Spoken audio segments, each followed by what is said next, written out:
એવું માનું છું કે તમારી તાકાત ઓછી પડે.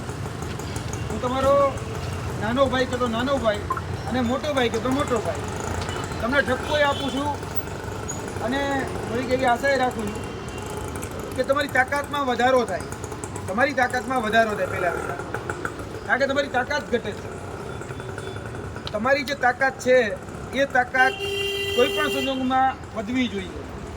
માની લો કે આજે તમે 200 જણા છો, પણ આમ આપણે કોઈ પણ જ્યારે આંદોલન કરતા હોય, કોઈ પણ ધરણા પ્રદર્શન કરતા હોય તો આપણે શિક્ષિત છીએ એવું થોડું લાગવું જોઈએ. આપણે 2 ચોપડી કે 4 ચોપડી ભણેલા નથી, આપણે એમથી વધારે ભણેલા છીએ. અને જે 2-4 ચોપડી ભણેલા હોય એ તો ક્યાંક શિક્ષણ મંત્રી છે, ક્યાંક ગૃહમંત્રી છે, બરાબર. અને આપણે એમથી વધારે ભણેલા તો એટલે આપણે બેરોજગાર છીએ. આપણે શિક્ષિત છીએ પણ બેરોજગાર છીએ. એ લોકો અશિક્ષિત છે, અભણ છે, અંગૂઠા છાપ છે, તોય એ બધા જ નિર્ણયો આપણા કરે છે. સાચી વાત ને? બધા જ નિર્ણયો આપણા કરે છે. આપણે એની સામે લડવાનું, તો હવે જ્યારે લડાઈનો જંગ જે શરૂ થઈ ચૂક્યો છે એ લડાઈ જીતવા માટે પહેલાં જે વસ્તુની જરૂરિયાત છે એ જરૂરિયાત છે એકતા, યુનિટી. એની જરૂરિયાત છે એકતાની. આજે તમે 200 જણા છો તો આ 200 હું એટલું તો માનું કે તમારો એક એવો ભાઈબંધ બીજો કે અડધી રીતે ફોન કરો તો આવી જાય, અડધી રીતે ફોન કરો આવી જાય. એક ભાઈબંધ હોય તો 200 જણા છો તો એક એવા ભાઈબંધને ન બોલાવી શકો? 200 ને 400 થશો ને? તો 400 માંથી આપણે એવું વિચારીએ કે એક પરિવારના વ્યક્તિને બોલાવીએ, નાનો ભાઈ, મોટો ભાઈ, વડીલમાં કોઈ પપ્પા, કાકા, મામા, માસી, કોઈ તમને પૂછતું હોય દૂર દૂર સુધી, પેલા હું કરે હજી નોકરી નથી લાગ્યો આવું પૂછતા હોય. કારણ કે સૌથી વધારે મને ખબર તકલીફ ક્યાં હે, આપણા હગાવાલાને પેલા આપણી બધું ઓવો પડી હોય એટલે કે લાગ્યો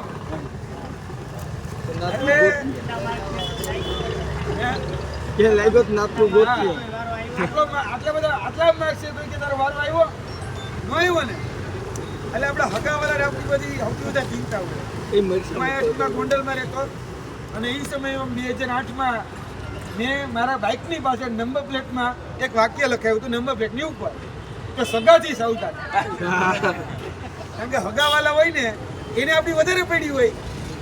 મામાના, માસીના, ફૈબાના, ફુવાના એ બધા ફોન કરીને પૂછે શું થયું, કાંઈ મેળ આવ્યો? એટલે એવું વધારે એને બોલાવો કે તમને એમ કંઈક લાગી જાવ, તમને એમ નહીં કે મને નોકરી મળી જાય. જો હું લડું છું અત્યારે મારી નોકરી માટે, તમે આવો અને મને નોકરી મેળવવા માટે મદદ કરો. આપણે 2 જણા વધશે એને બોલાવો. એટલે તમારા જે શુભચિંતકો હોય, તમારા જે શુભેચ્છકો હોય, તમારો મિત્ર હોય, તમારા પરિવારના લોકો હોય, એને ભેગા કરો અને એકતા બનાવો. તમે આજે જે કરી રહ્યા છો, બરાબર, એક સમય ઇતિહાસ બનવાનો છે. તમને હજી કદાચ નથી ખબર, તમને કદાચ હજી ખબર જ નથી તમે શું કરી રહ્યા છો. તમને તો એવું જ છે કે આપણે આપણી નોકરી માટે લડી રહ્યા છીએ. તમને તો ખરેખર કદાચ મનમાં આટલું જ છે. પણ આ નોકરી કરતાં એક વધારે વિશેષ વાત જો હું તમને કરું તો નોકરી કરતાં વધારે કે એવો એક વ્યક્તિ હતો કે જે પોતાના હક અધિકાર અને ન્યાય માટે લડતો હતો. જ્યારે ઇતિહાસ લખાતો હશે ને ત્યારે ઇતિહાસ તમને માયકાંગલો નહીં કે,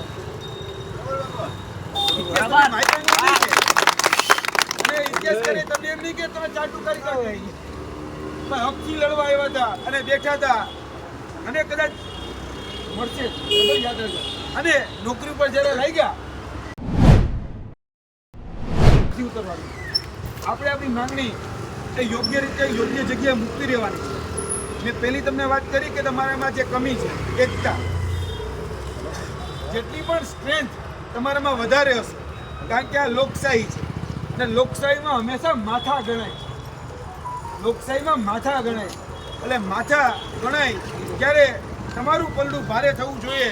જો તમારા માથા વધારે હશે તો, બરાબર, તમે ધ્યાન રાખજો. હવે બીજી વાત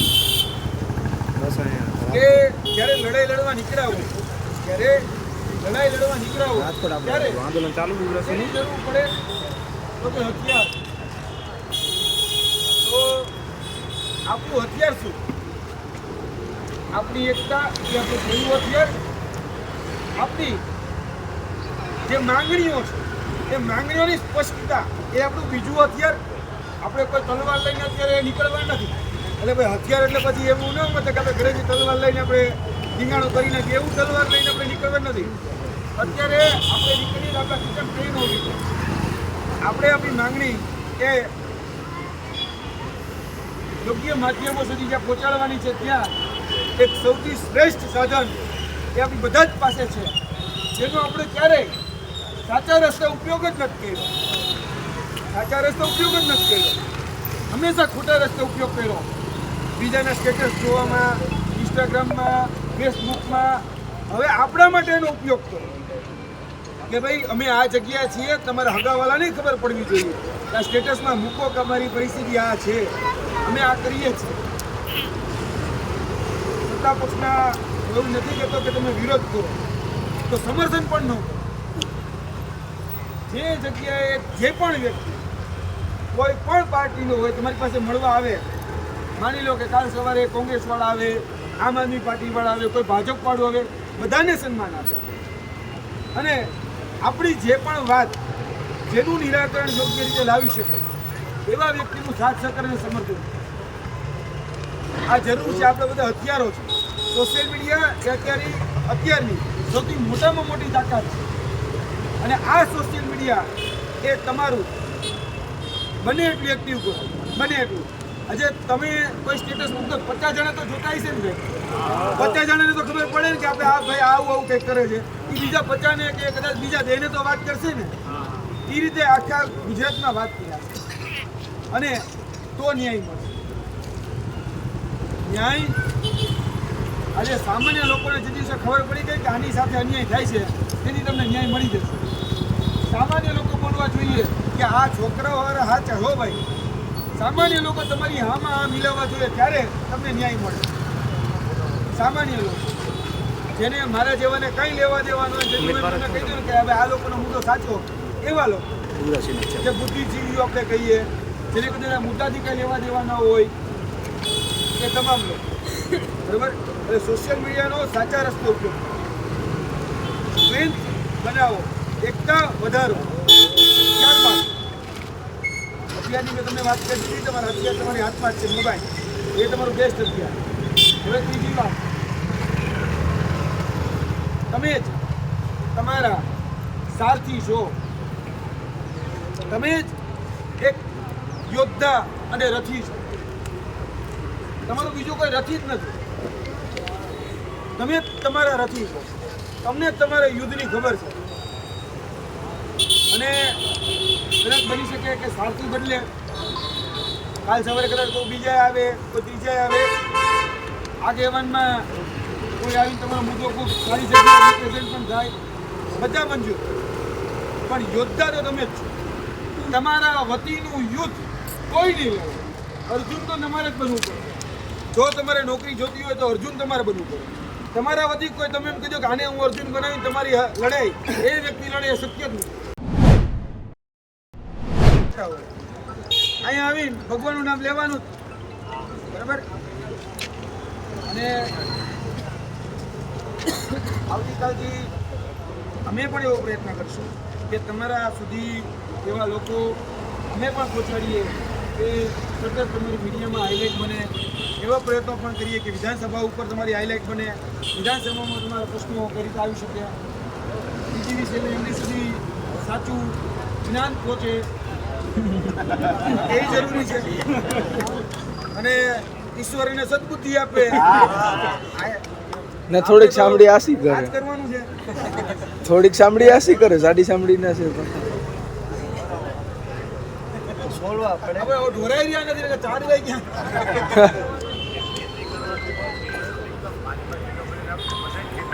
અમારે ખેતી કરવી સાહેબ. કનુભાઈ દેસાઈ એવું કહે છે બધાને કે સૌરાષ્ટ્રના યુવાનોએ તો ખેતી કરવી જોઈએ. આદરણીય કનુભાઈ દેસાઈને પણ કહેવાનું કે ભાઈ અમને બધે 5-5 વીઘા લખી દો.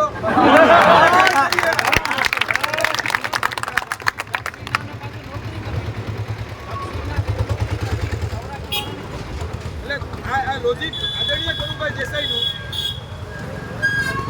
આ જે તર્ક છે કનુભાઈ દેસાઈનો કે દક્ષિણના લોકો નોકરી કરે અને સૌરાષ્ટ્રના લોકો મજૂરી કરે, આ તર્ક અમને સમજાતો નથી. એની ઉપર સ્પષ્ટતા એ આદરણીય કનુભાઈ દેસાઈ કરે. આ મારો વિડીયો જો કનુભાઈ દેસાઈ સુધી પહોંચે, હજુ તો ગમે એમ કરીને પહોંચાડવા વિનંતી કે કનુભાઈ દેસાઈને એટલી ખબર પડી જાય કે કનુભાઈ પાસે જો 100 વીઘા જમીન હોય તમને 5-5 વીઘા આપી દે.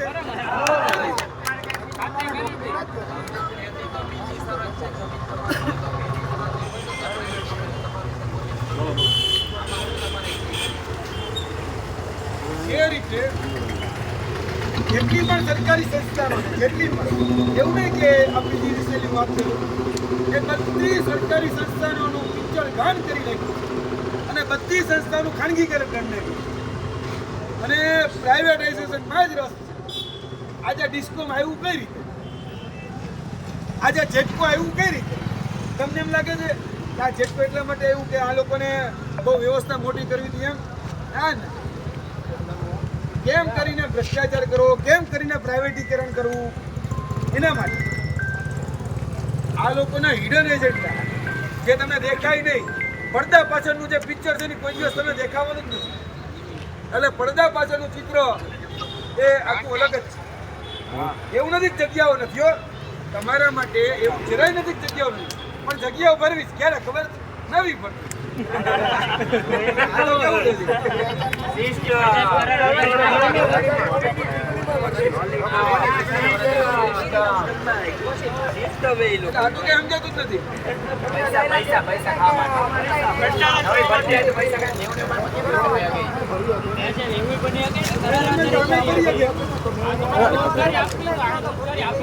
બાપુ આમાં અત્યારે 90 માર્ક જે લેતા એવી હોશિયાર વિદ્યાર્થી કહેવાય ને. હોશિયાર વિદ્યાર્થીને ખબર છે કે પૈસા ના દેવાય, એટલે આ લોકોએ પૈસા નથી દીધા 90 માર્ક વાળા કોઈ ને ઓલા 60 વાળા માર્ક વાળા છે ને પૈસા દે.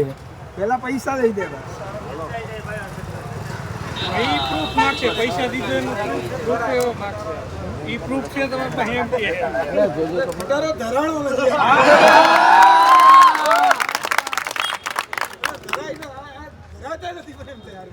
કેટલું કરે છે જ્યાં તાંબાનો તાર નાખવાનો એની જ્યાં ખરેખર આપણે હાથીએ માની કે આ ભરતી કરવાની, એક તો પહેલા ઓનલાઈન લાવ્યા છે. અત્યારે તમારી ભરતીમાં નહીં પણ બીજી ભરતીઓ હું ઓનલાઈન કતકડું લાવ્યા બરાબર. અને ઓનલાઈનના કતકડામાં એજન્સી એ નહીં, જે એજન્સી પરીક્ષા લે. હવે હું એમ કહું કે હું જ પરીક્ષા લઉં તો ભાઈ પહેલા મારા છોકરાઓને મારા માસી ભાણિયાઓને એમને ચેક કરું ને, એના જેવી વાત છે. અને ભેગા કરે એક દિવસ ગામને એની ઝૂંપડીમાં આવવું પડે ને આવવું જ પડે. એ વાસ્તવિકતા.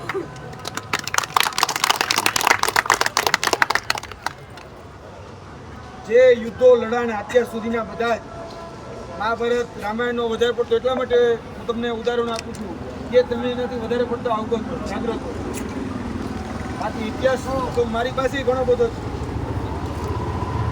એવું તો છે નહીં કે કાંઈ હતું ને એનું આંદોલનકારી બની ગયો, એવું તો છે જ નહીં.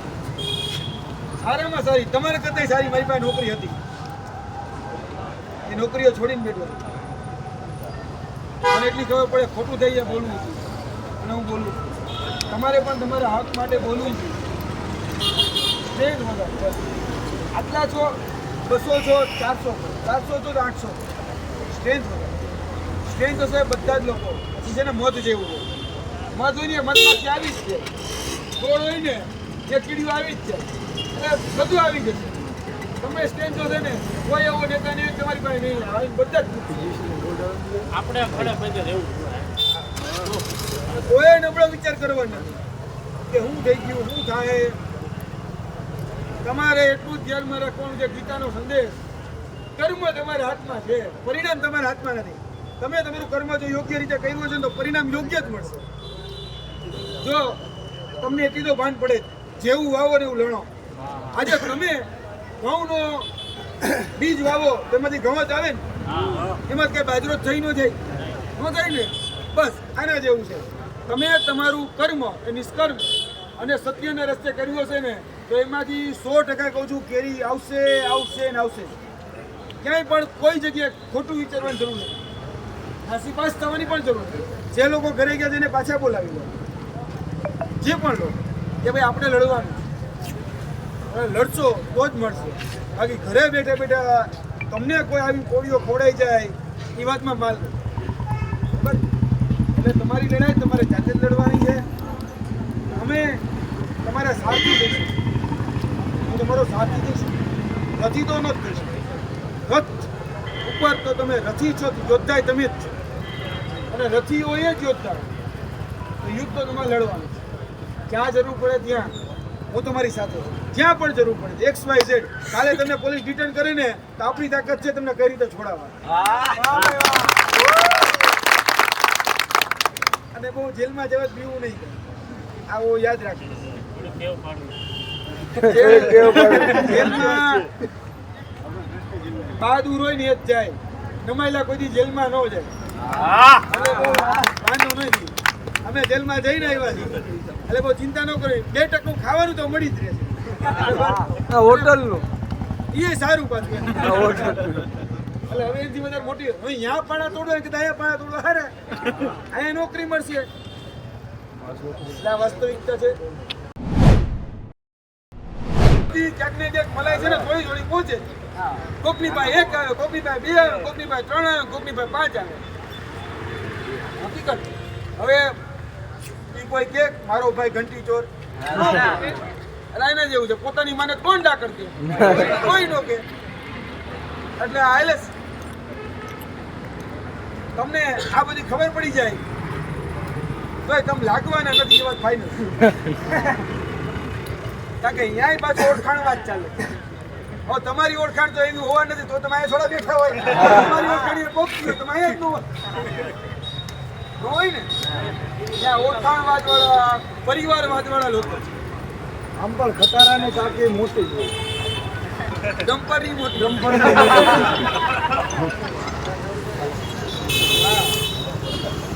એટલે આપણે ફરીથી આપણી વાત ઉપર આવીએ.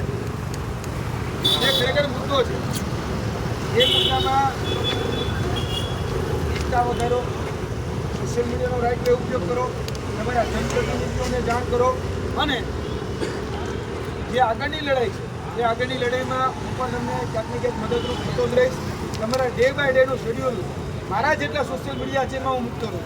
તમારા કેટલા 50 વ્યુઅર છે વોટ્સઅપમાં? મારા વોટ્સઅપના સ્ટેટસના વ્યુઅર ખાલી 7,500. 7,500. અને હું 7,500 લોકો મારે તમારું સ્ટેટસ મારું અત્યારે મૂકેલું જ છે. મારું ટેલિગ્રામ હતું 1,40,000 સબસ્ક્રાઈબર વાળું. એ હેક કરી નાખ્યું અને પૂરું કરી નાખ્યું. મારું યુટ્યુબ પૂરું કરી નાખ્યું. પછી જે સોશિયલ મીડિયા અલગ અલગ સાધનો આવે ઇન્સ્ટાગ્રામની બધા, ટ્વિટર 2 થી 3 વખત હેક થઈ ગયું, ફેસબુક હેક થઈ ગયું તો પાછું જ ન આવ્યું. એમાં મારા પર વિડીયોના વ્યૂ 1 લાખથી નીચે એક વિડીયો નહીં હોય કે જેના વ્યૂ એવા આવે છે. બધાના વ્યૂ 1 લાખ 2 લાખ 1 લાખ 2 લાખ તો બધું ઉડાય નહીં. કારણ કે હું લડું ને, હું લડવાનું તો શું નહીં. અને લડું હું કાંઈ લડતો નથી, લડું.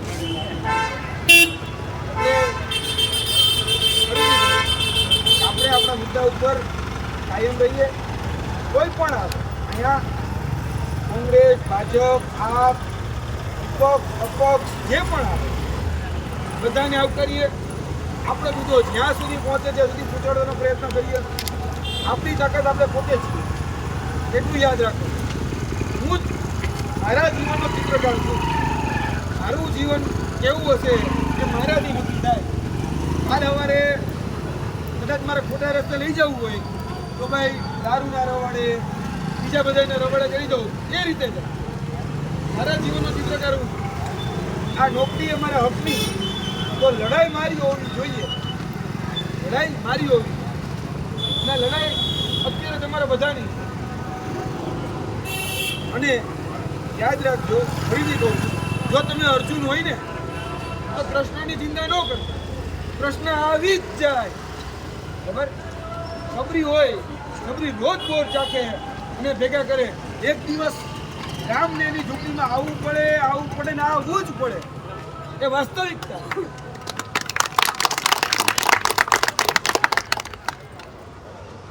જે યુદ્ધો લડાણા અત્યાર સુધીના બધા જ મહાભારત રામાયણનો વધારે પડતો એટલા માટે હું તમને ઉદાહરણ આપું છું કે તમે એનાથી વધારે પડતો અવગત હો, જાગ્રત હો. બાકી ઇતિહાસ તો મારી પાસે ઘણો બધો છે. એવું તો છે નહીં કે કાંઈ હતું ને એનું આંદોલનકારી બની ગયો, એવું તો છે જ નહીં. સારામાં સારી તમારે કરતાં સારી મારી પાસે નોકરી હતી, એ નોકરીઓ છોડીને બેઠો હતો.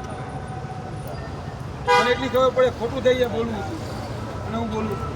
તમારે પણ તમારા હક માટે બોલવું છે. સ્ટ્રેન્થ વધારે આટલા છો, 200 છો, 400 છો, 800 સ્ટ્રેન્થ વધારે. સ્ટ્રેન્થ હશે બધા જ લોકો. પછી છે ને મધ જેવું હોય, મધ હોય ને મધમાંથી આવી જ છે. ગોળ હોય ને એ કીડીઓ આવી જ છે, એટલે બધું આવી જશે. એટલે સમય એની પાસે હોતો, આપણી પાસે તો ઠીક છે, આપણી પાસે પૂરતો સમય.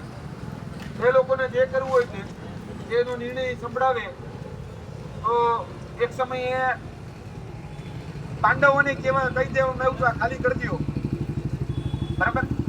તોય લડ્યા ને, તોય જીતા ને. 5 પાંડવો હતા, આમે કોણ હતું? ગુરુ દ્રોણ, બરાબર? સામે હતા ને ગુરુ કૃપાચાર્ય, સામે હતા ને એનો હગો દાદા ભીષ્મ, એ સામે હતા ને કર્ણ, એનો ભાઈ સામે હતો ને. તો જીત કોની થઈ? 5 પાંડવોની. શા માટે? સત્ય સાથે હતો ને. તો તમારા પક્ષે સત્ય છે, તમે શા માટે ચિંતા કરો? એટલે આ ઇતિહાસ એ ગવાહ છે કે જ્યારે સત્ય તમારા પક્ષે હોય ને ત્યારે જીત ચોક્કસપણે તમારી થાય છે. સત્ય પરેશાન કરે પણ પરાજિત ક્યારેય ન કરે. હંમેશા યાદ રાખો. પરેશાન થશો, હેરાન થશો, તડકો, છાંયો, ઠંડી બધું જ એમાં હેરાન પરેશાન થશો, પણ અંતે જીત તો તમને જ મળશે. કેમ કે સત્ય પરેશાન છે, પરાજિત તો નથી, બરાબર? એટલે બધી ચિંતા છોડો. તો લડશો. એટલે કે પીજીવીસીએલ ઇલેક્ટ્રિકલ આસિસ્ટન્ટના જે ઉમેદવારો હતા એમની માંગણી લઈ અને પીજીવીસીએલના જે એમડી છે એમને મુલાકાતનો સમય માગેલો અને પીજીવીસીએલના આજે એમને જોઈન્ટ એમડી એમને મુલાકાત આપી હતી. પીજીવીસીએલના ઇલેક્ટ્રિકલ આસિસ્ટન્ટના જે ઉમેદવારો હતા એની માંગણી અને લાગણી જે હતી એ અમે જે બહેનશ્રી હતા એ બહેનશ્રી સમક્ષ રાખી છે. પરંતુ જોવા જઈએ તો જે મુખ્ય જે માંગણીઓ હતી એ માંગણીઓ એવી હતી કે ભાઈ 16 તારીખ જે 16 ફેબ્રુઆરી છે તો એ 16 ફેબ્રુઆરીનો ઇલેક્ટ્રિકલ આસિસ્ટન્ટની જે ભરતી થઈ તો એની જે પ્રતીક્ષા યાદી છે એ પ્રતીક્ષા યાદી પૂર્ણ થઈ રહી છે. તો આ પ્રતીક્ષા યાદી છે એનો સમયગાળો વધારવામાં આવે તો એમાં એને સમયગાળો વધારવાની ચોખ્ખી ના પાડી દીધી છે. એટલે સમયગાળો જે છે એ વધારવામાં નહીં આવે. અને બીજી જે અમારી માંગણી હતી જે જગ્યાઓ છે એ જગ્યાઓ GSO 4 મુજબ ભરવામાં આવે. તો ત્યારે અધિકારીશ્રીનું વર્ઝન હતું કે આ જે જગ્યાઓ છે એ GSO 4ની જે RTI અંતર્ગત જે માહિતી આપવામાં આવી છે તે એ માહિતી ખોટી છે અને જે અધિકારીઓએ GSO 4 મુજબ જેને માહિતી આપી છે એમને અમે નોટિસ આપેલી છે અને એમની ઉપર પણ અમે કાયદેસર રીતે કાર્યવાહી કરવાના છીએ. એટલે આ જે વર્ઝન હતું એ એમડી શ્રી જે હતા બેનશ્રી એમનું હતું. અમારી માંગણી એટલી છે, અમારી લાગણી એટલી છે કે વિદ્યાર્થીની વ્યથા એટલી છે કે વિદ્યાર્થીઓની જે એટલી જગ્યાઓ ખાલી છે એઝ અ GSO 4 તો એ જગ્યાઓ તમામ ભરવામાં આવે. 12 તારીખના રોજ કોઈ મિટિંગ મળવાની છે અને મિટિંગમાં આ ચર્ચા, આ મુદ્દાઓ જે છે એ ચર્ચાનો વિષય બનવાનો છે એ પ્રકારની વાત એમડી શ્રી દ્વારા કરવામાં આવી છે. પરંતુ અમે એ વિનંતી કરીએ છીએ કે 12 તારીખ સુધી શા માટે રાહ જોવામાં આવી રહી છે?